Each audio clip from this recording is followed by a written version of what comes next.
Ikaw ba yung tao na laging nagwo-worry kung ano sasabihin ng ibang tao? Kasi gano'n ako before. I always consider kung ano yung opinion ng iba, kung ano yung sasabihin ng iba. But dumating ako dun sa point na hinahayaan ko na lang sila.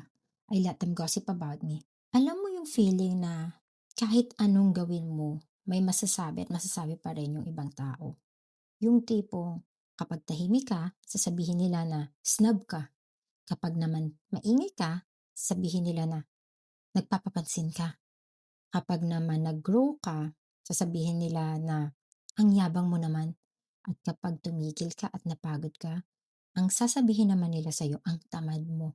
So ano ba talaga yung gusto nila? Saan ka ba talaga lulugar? Dati, sobrang affected ako sa mga naririnig ko sa lahat ng sinasabi ng mga tao. Lagi ko siyang kinoconsider at dinadala ko yun siya.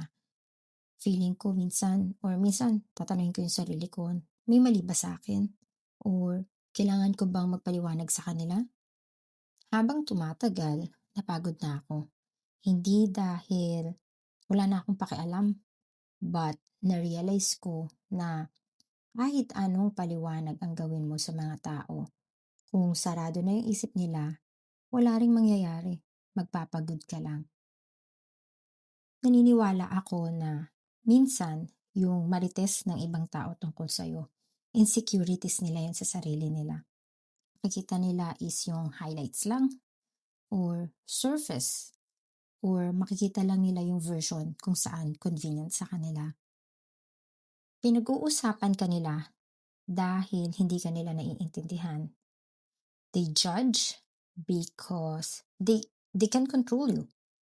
They criticize because one thing is for sure, they cannot be you. Hindi ka naman talaga masama, hindi ka yumabang, at lalong-lalo na hindi ka nagbago. Pero nag-grow ka at yung growth mo hindi nakasya sa comfort zone nila. So let them gossip about you. Hayaan mo silang gumawa ng sarili nilang kwento. Hindi mo trabaho na i-correct yung maling version mo sa utak nila.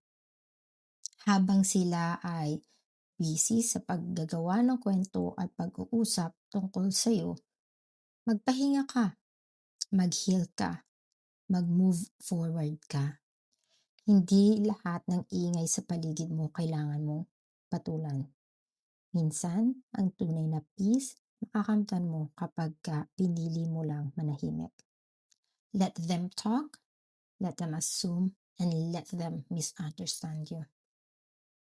So go, glow quietly, move with purpose, and let them gossip about you.